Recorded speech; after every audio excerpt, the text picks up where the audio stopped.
Bismillahirrahmanirrahim. Assalamualaikum warahmatullahi wabarakatuh. Baik, pada kesempatan kali ini Bapak akan menyampaikan materi tentang meningkatkan motivasi belajar. Di sini materi ini bertujuan dapat memahami dan menerapkan sikap serta kebiasaan yang benar dalam belajar hingga dapat membangkitkan semangat belajar kita.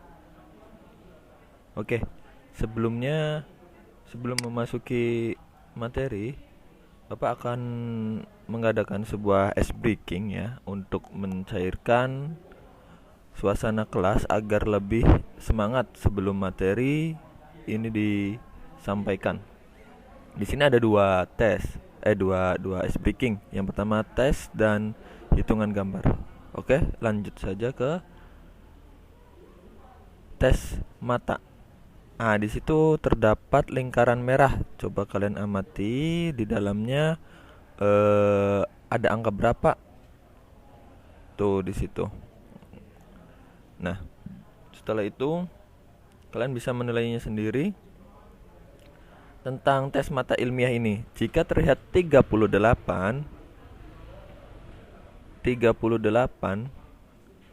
mata kiri lemah, jika 83 mata kanan lemah. Jika terlihat 88 kedua mata masih kuat, jika 33 kedua mata sudah lemah. Seperti itu. Selanjutnya, nah di sini ada gambar beberapa binatang ya. Coba kalian bisa hitung ada berapa jenis semuanya. Ada berapa jenis gambar hewan di situ. Bisa nggak menemukan lebih dari 10 binatang pada gambar di atas? Nah, di situ terlihat ada gajah, hiu, kuda, kucing, anjing, tikus, ular, ya kan? Nah, ini jawabannya. Ada 1, 2, 3, 4, 5, 6, 7, 8, 9, 10. Ada 10 binatang dalam satu gambar ini. Oke, mungkin itu saja ice breakingnya. Kita lanjut ke materi. Di sini ada apresiasi. Setiap siswa atau siswi memiliki kemampuan yang berbeda-beda. Nah, begitu juga cara untuk membangkitkan semangat dalam belajarnya. Banyak siswa dan siswi memiliki motivasi belajar dengan menggunakan berbagai teknik untuk memotivasi pribadinya sendiri. Namun, ada pula sejumlah siswa atau siswi yang baru akan termotivasi jika ada orang melakukan usaha-usaha khusus baginya. Nah, maksudnya di sini terpancing oleh teman-temannya, dia baru semangat untuk belajar. Bagaimana cara membangkitkan semangat dalam belajar? Banyak faktor yang mempengaruhi, baik faktor internal maupun eksternal. Nah, di sini ada dua video. Coba kalian simak video ini. Yang pertama berkaitan tentang belajar rajin dari semut. Oke, coba ditampilkan ya.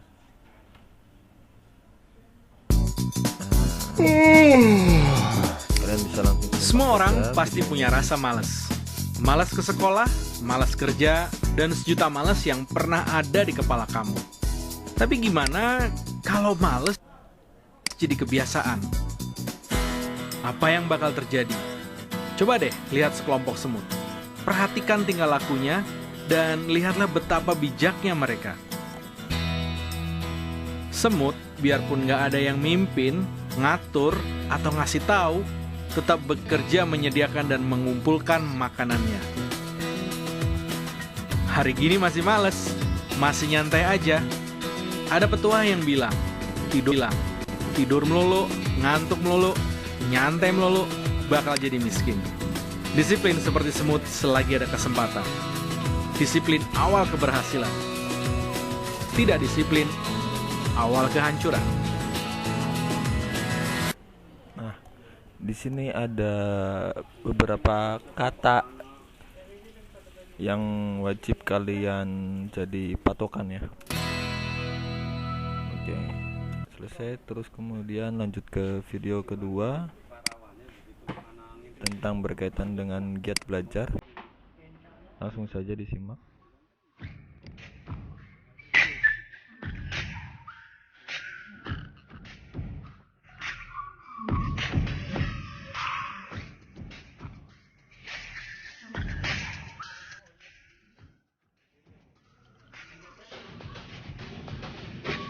Motivasi giat belajar demi masa depan. Peranan orang tua sangat penting dalam masa pertumbuhan anak-anak. Sebaiknya anak-anak diawasi sejak dini agar dapat menumbuh kembangkan motivasi yang positif terhadap anak. Berikut penjelasannya. Untuk lebih mudah memotivasi diri, sebaiknya kalian melakukan hal-hal berikut. Hindari pergaulan bebas, biasakan tidak menonton film berlebihan, dan jangan terlalu update di sosmed. Dan lakukan hal-hal atau kegiatan positif seperti belajar dengan teman-teman yang rajin belajar, lebih dekat dengan keluarga, dan rajin beribadah kepada Allah Subhanahu wa Ta'ala. Fokus, disiplin, semangat untuk sukses. Ingat, motivasi sangat penting dan dibutuhkan demi masa depan yang lebih cerah. Motivasi sangat penting dan dibutuhkan demi masa depan yang lebih cerah. Itu dia wajib kalian pahamkan ya. Oke, selanjutnya pengertian motivasi sangat diperlukan dalam mencapai suatu tujuan. Juga dapat diketahui bahwa motivasi ada yang berasal dari dalam diri dan ada yang berasal dari luar diri. Motivasi yang berasal dari dalam diri di antara lain adanya kemauan yang kuat, usaha yang gigih, niat dan keyakinan kuat untuk mencapai apa yang dicita-citakan, disertai doa dan ibadah yang rajin. Sedangkan motivasi yang berasal dari luar diri, misalnya untuk memenuhi harapan orang tua, ingin mendapatkan hadiah. Motivasi belajar adalah keseluruhan daya penggerak baik dari dalam diri maupun luar diri siswa yang menjamin kelangsungan dan memberikan arah pada kegiatan belajar sehingga tujuan belajarnya tercapai. Kemudian di sini ada ciri-ciri siswa yang mempunyai motivasi belajar. Apa saja itu? Kalian bisa membacanya langsung ya. Pertama itu tekun, ulet, minat yang tinggi, mandiri, dan bertanggung jawab. Tentunya kalian dari kalimat-kalimat di atas ini kalian sudah mengerti ya apa itu tekun, ulet, minat belajar yang tinggi, mandiri itu seperti apa, dan bertanggung jawab itu bagaimana. Kemudian yang terakhir ada senang memecahkan soal-soal latihan. Nah, tentunya di sini kalian harus merasa senang memecahkan soal-soal latihan agar kalian mempunyai motivasi belajar yang tinggi. Kemudian di sini ada faktor-faktor yang harus diperhatikan dalam meningkatkan motivasi belajar, yaitu setiap usaha belajar perlu ditetapkan niat dan tujuan yang jelas, merencanakan kegiatan belajar yang sebaik-baiknya. Kemudian memahami setiap hambatan yang dihadapi dalam belajar.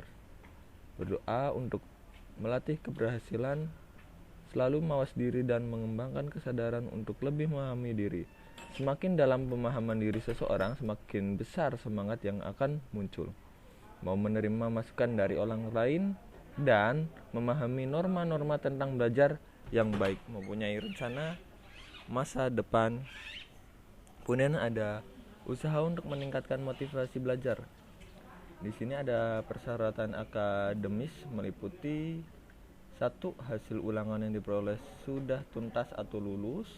2. Kehadiran di sekolah hendaknya sesuai dengan ketentuan. 3. Konsentrasi belajar baik di rumah maupun di sekolah. 4. Kesehatan fisik maupun mental yang menunjang kegiatan belajar. 5. Kelengkapan catatan pelajaran. 6. Mengerjakan tugas PR dengan baik. Persyaratan budi pekerti meliputi kelakuan, ketaatan terhadap tata tertib sekolah, bersikap santun dan ramah kepada guru, menjalin hubungan baik dengan teman sebaya, memperhatikan pelajaran, kerajinan, kehadiran dalam kegiatan belajar mengajar, kehadiran dalam kegiatan ekstrakurikuler, aktif mengikuti kegiatan peringatan hari-hari besar, kehadiran dalam kegiatan upacara bendera, mengerjakan PR atau tugas-tugas lain dari guru, kelengkapan dan kerajinan buku catatan. Kemudian ada kerapihan dan kebersihan diri. Pertama, memakai seragam lengkap sesuai dengan ketentuan, memakai pakaian bersih dan rapi, rambut disisir rapi, tidak mengenakan perawatan rambut anak laki-laki pendek. Nah, tentunya kalian sudah mengetahuinya ya. Untuk tingkat 1, 2, 3 ada ukuran rambut laki-laki. Contoh kalau tingkat 10 itu 012 seperti itu. Menjaga kebersihan diri dan lingkungan. Buku-buku pelajaran disampul rapi dan bersih. Membuang sampah di tempatnya, bukan di temannya. Oke. Kemudian kegiatan peserta didik. Nah, di sini ada suatu kisah Ibnu Hajar.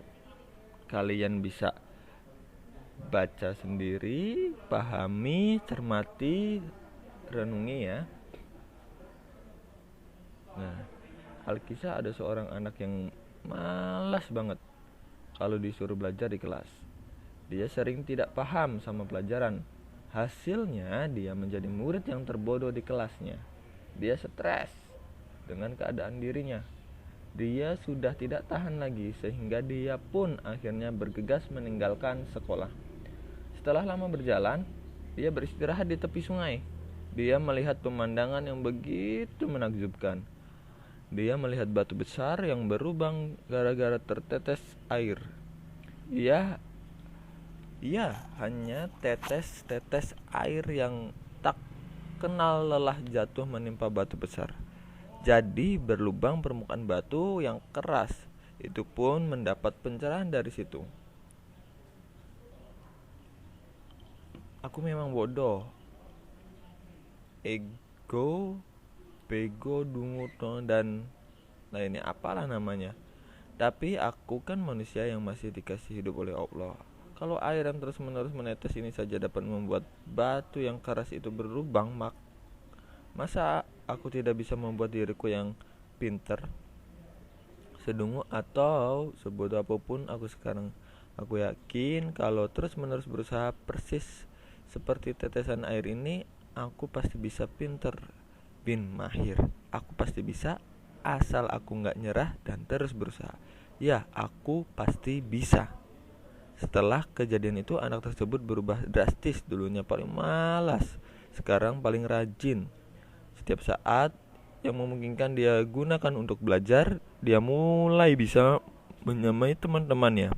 Begitulah tingkat demi tingkat ia lampaui, hingga kemampuan mendekati gurunya menyamainya, dan akhirnya menjadi luar biasa kemampuannya. Oke, mungkin itu saja materi yang bisa Bapak sampaikan. Jika kurang jelas ataupun kurang paham, kalian bisa playback videonya. Di situ Bapak tampilkan PowerPoint-nya, kalian bisa baca-baca lagi, pahami lagi, ada videonya juga. Seperti itu. Terima kasih. Billahi taufik walhidayah wa ridho wa inayah. Wassalamualaikum warahmatullahi wabarakatuh.